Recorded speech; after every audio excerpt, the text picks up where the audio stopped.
unang congratulations. Naamin din ang festival, isa-isa sa event na ang Balay-Balay is na ila. Hindi man nato ika-labis na aglayan, diri yun, magsugod ang dinaki.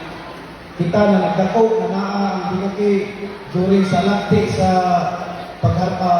sa pagtanong sa mais, makakaon din taon dinaki. Magpasalamat kita sa mga naguna ka nato. Kay kanina specialty na pagkaon is the region na Brazil. O nagpasalamat ko sa Barangay Aglayan Council na nagbunta nini o nagsuporta ngayon sa Dinaki Festival sa Balay-Balay sa Barangay Aglayan. Dali, ang sugat sa Balay-Balay, wala magkakuli sa paghatag o suporta.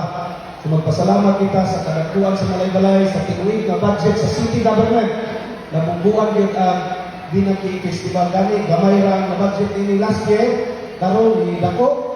So ay mo kabalaka tungod sa ipakita sa panagiusa sa katawan, pag-celebrate sa Dinaki Festival. Ang siyudad sa Balay-Balay, madasigol ngayon na dili mo baliban sa tanang tapang niini para sa tulo na Dinaki Festival, mas bibo pag-iot yapon ng sanod, plus karon pag-iot ang paghatag kong pundo aming Dinaki Festival. So, congratulations in advance na City Government of Balay-Balay tungod sa ipakita sa Barangay Council sa aktibo kayo na pag-sundra sa Dinaki Festival, makahatag yun ang siyudad sa Balay-Balay. Kaya nakita nato na pagsagag yun, nagitagaan ng bili ang atuang cultural na heritage sa Aglayan, which is kaning Dinaki Festival. So, ang mga bata, ang lumulupyo sa Aglayan, particularly sa Balay-Balay, magdako sila na maghatag o dakong bili ani na festival. So, kanalang ka, ang siyudad sa Balay-Balay, together with the 10th Sangguniang Panglusod, during the preparation of the annual budget, we will make it sure naman ito na sa annual budget, sa annual budget, ma-reflect din ito isa ka-item, support to Barangay Aglayan, second, third Dinaki Festival.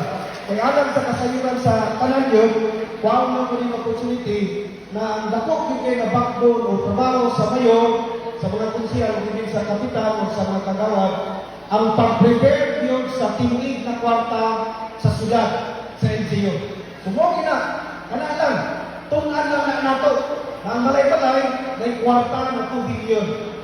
Ang barangay, nato na sila kwarta. Ang tanan ng kwarta, i-prepare na namo karong tuiga para sa 2026.